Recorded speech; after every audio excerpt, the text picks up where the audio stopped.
Ever since I saw a video posted on an AF4 by, I believe his name was Joe Stromsky, I've wanted to do something similar to show the boat Otter that I built.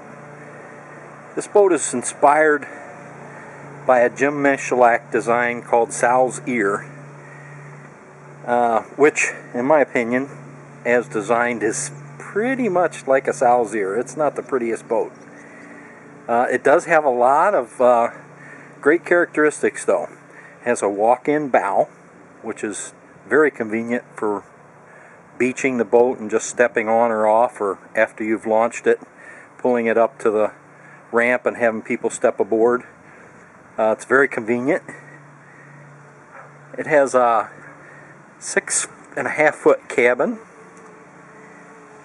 with an 8-foot cockpit.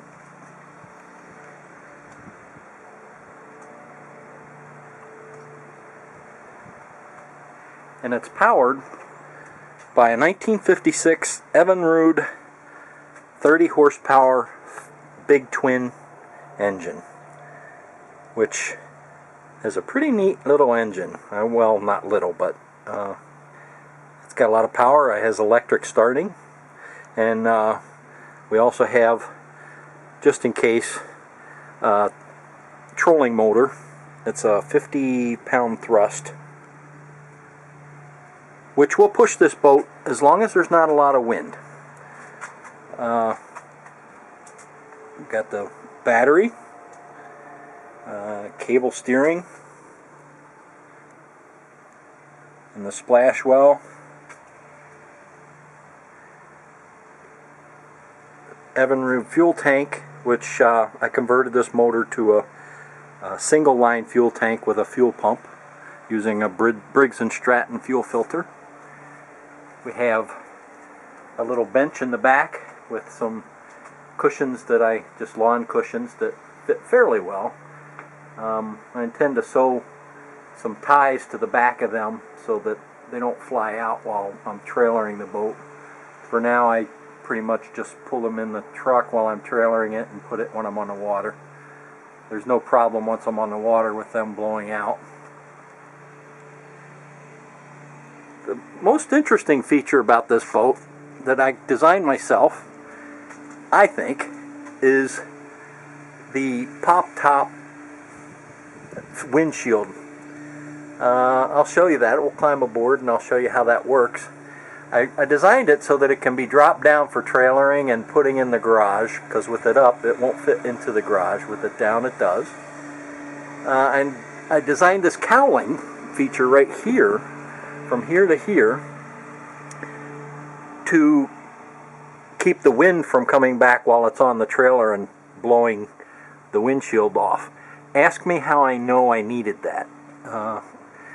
I'll tell you, the first time I put it on the road, the first windshield that I built for this completely blew off. Fortunately, it was on a side street and no one was behind me. But let's go aboard and I'll show you the inside.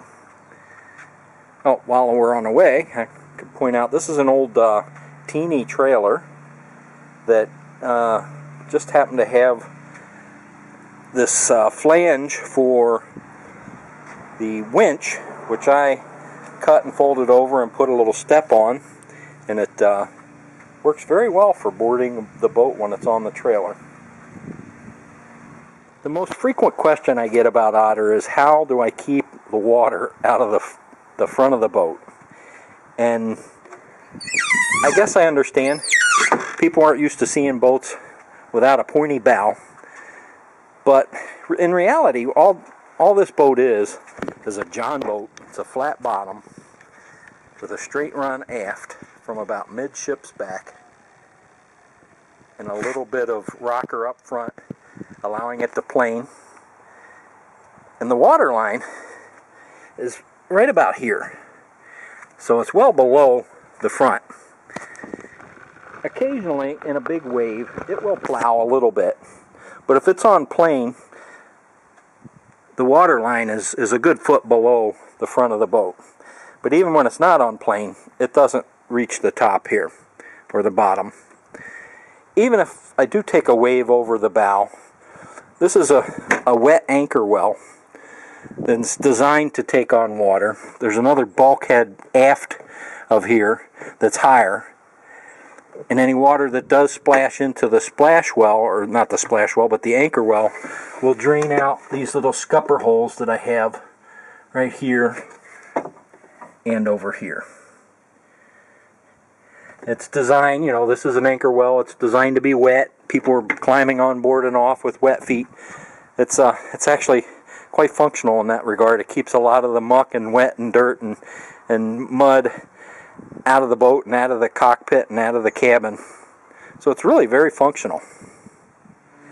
I've also added this feature where this pull-out stepping platform conceals a folding boarding ladder, which pops out and steps down. Makes it convenient for getting on and off and swimming. And tucks out of the way nicely.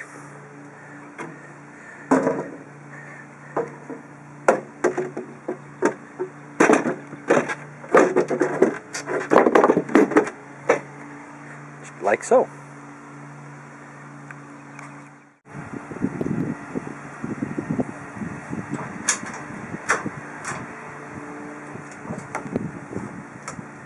I have a latch here that folds over, holds the two bifold doors, not bifold, but swinging doors closed while trailering.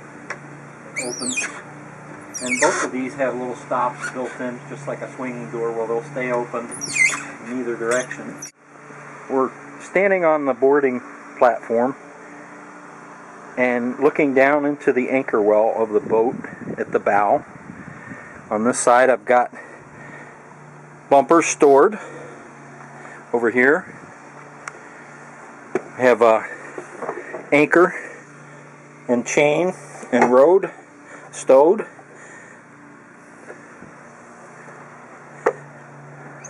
We'll open the swinging doors, and it's as simple as stepping aboard.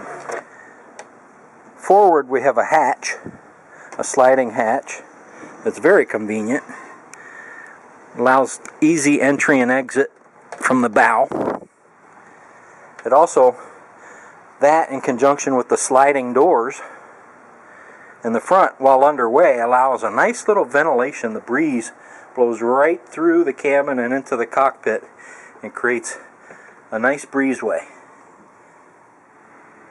Here we have a little figurehead that I carved for it. Since it's named the Otter, I carved a little otter out of a piece of scrap walnut that I had. And it's the first thing I ever carved. I was actually kind of happy with the way it turned out. Here we have the cabin, which has a front entry door and a back companionway,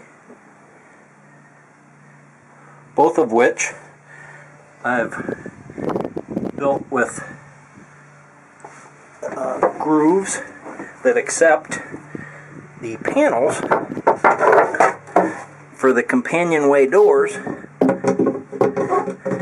which are built in sections of 3, and I beveled the edges so that any rain that might get on them will run out and not in.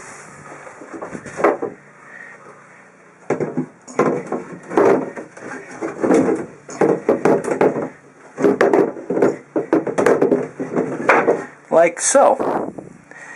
And I'll show you the hatch that covers this once we get into the cockpit.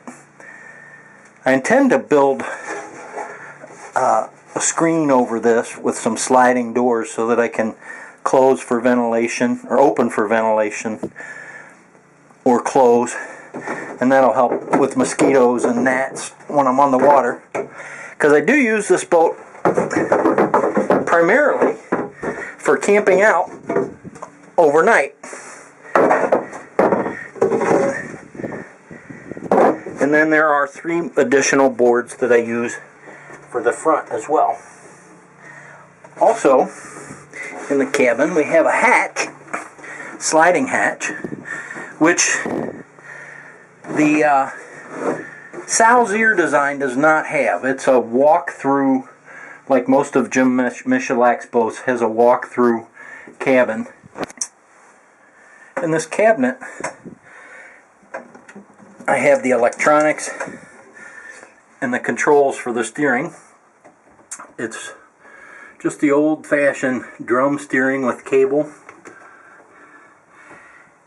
And then the electrical system, which I purchased from Duckworks.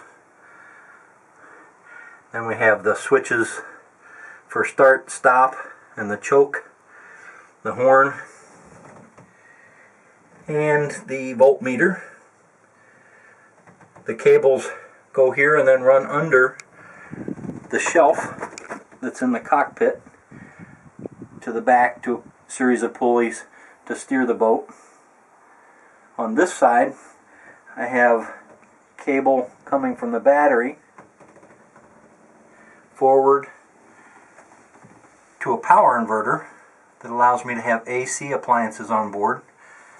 I use that primarily for my CPAP machine because I have sleep apnea, and I can still camp on the water and bring my CPAP machine and not miss a beat.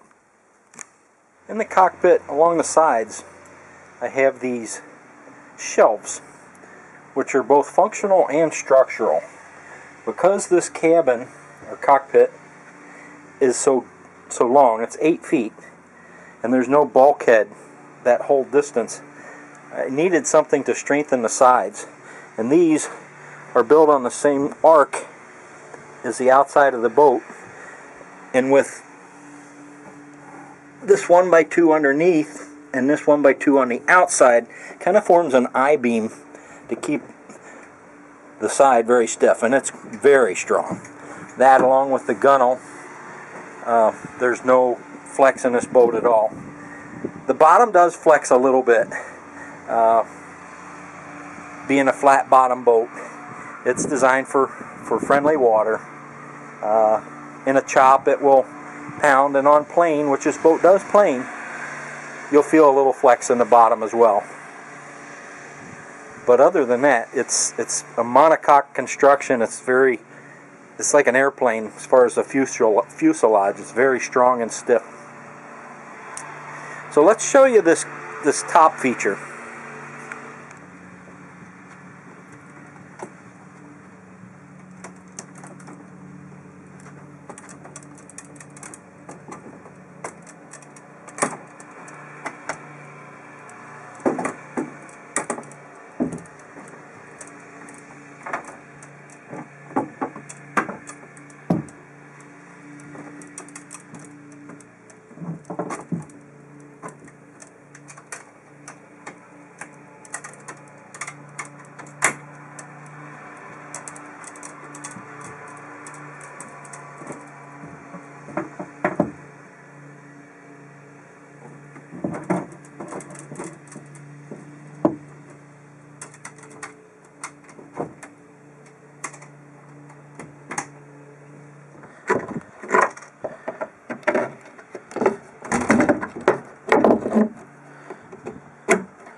The latch system for the windshield is just these clasps. There's one down below and up top on each side.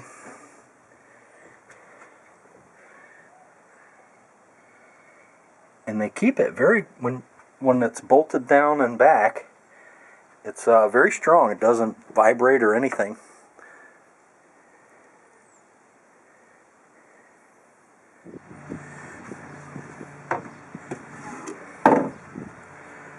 I'll go show you this. Well, actually, you can see it through here.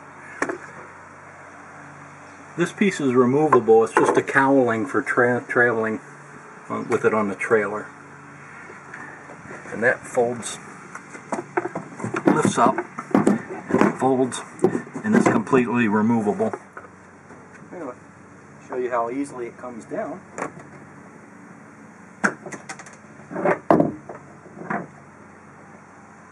Remove both bolts from the uprights.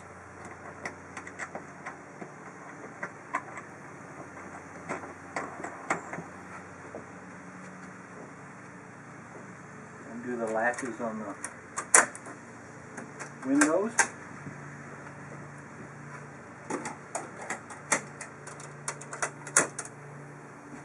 Lift it up. Swing the uprights forward. Close the side windows.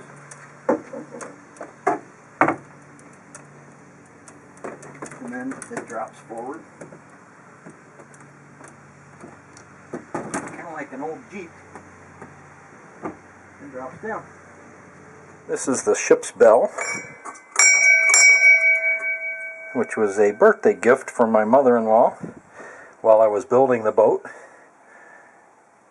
I was really excited about that. That was a very nice gift. Electric start, stop, choke, horn. Not very loud. Got a voltmeter to check the battery. The old Evinrude Simplex controls from 1956. Underneath the splash well and the back bench seat, I have two cabinets for storage. I have a mushroom anchor that I use when I'm at anchor. I typically anchor with two anchors. I'll use the I think it's a Dansford anchor off the bow, and then I'll drop a mushroom anchor off the back to keep me from changing directions with the wind. I have a little toolbox, and then a bilge pump, a little manual bilge pump that I made out of PVC and a hose from a washing machine. When I built Otter, I was looking for a boat that would comfortably camp two people on the water. And it's snug, but it does that well. I originally designed it with bunks in the cabin, but that kind of limits the use of the cabin for anything else, like storage of stuff along the way. I've found that what works best is just a blow-up, full-size mattress, which I blow up with the inverter. I use the inverter to run a pump to blow up the mattress, and only takes a couple minutes. And when it's not in use, I stow it in the forward compartment under the anchor well.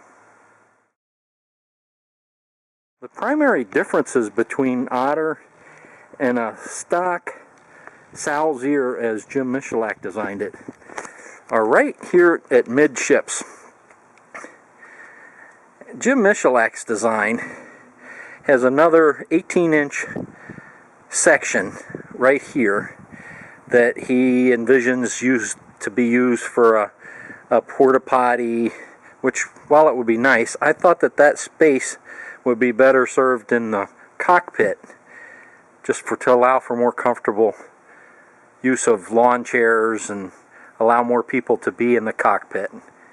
I also extended it 2 feet or a foot and a half to allow for such a large cockpit, and since I'm primarily using it just as a camping platform, I think that serves well.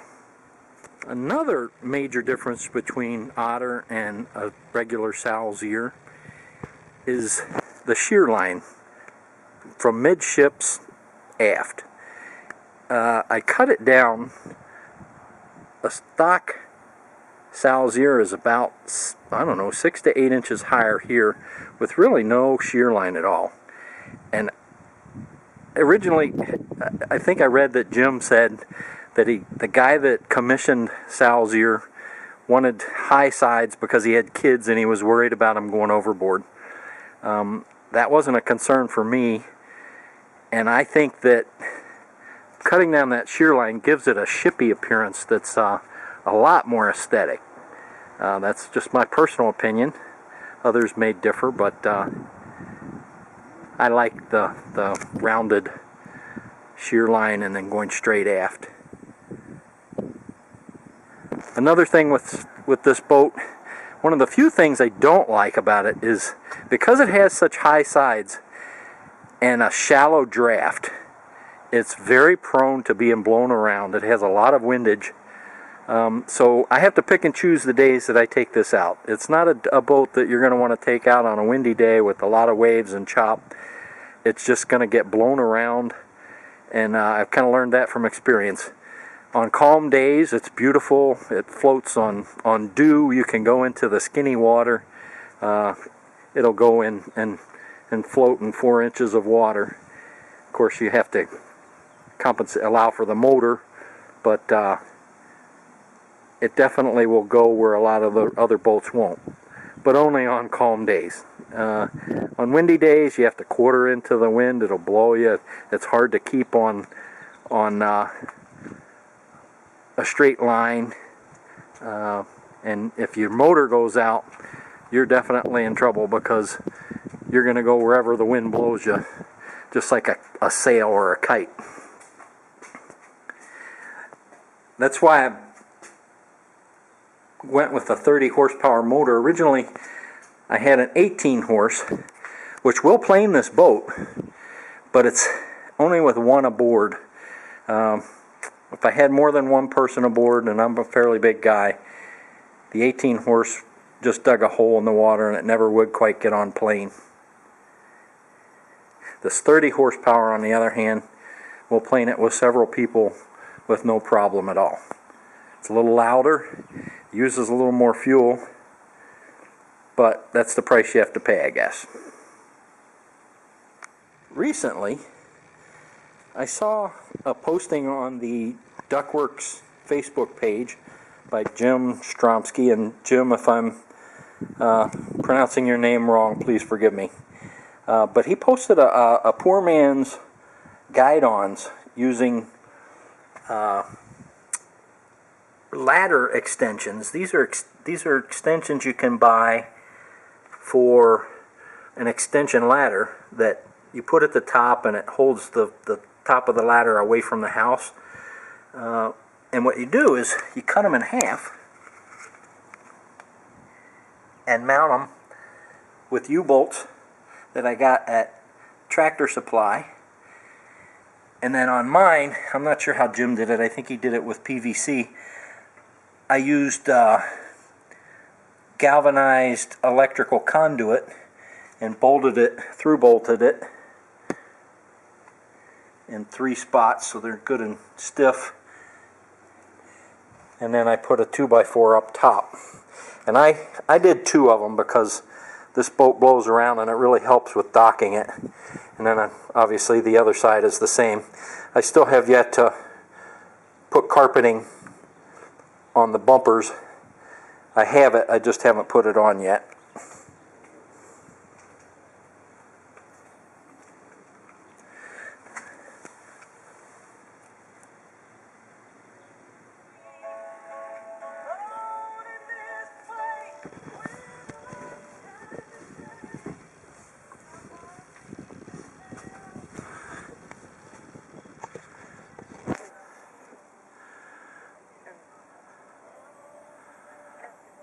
This is why I do this.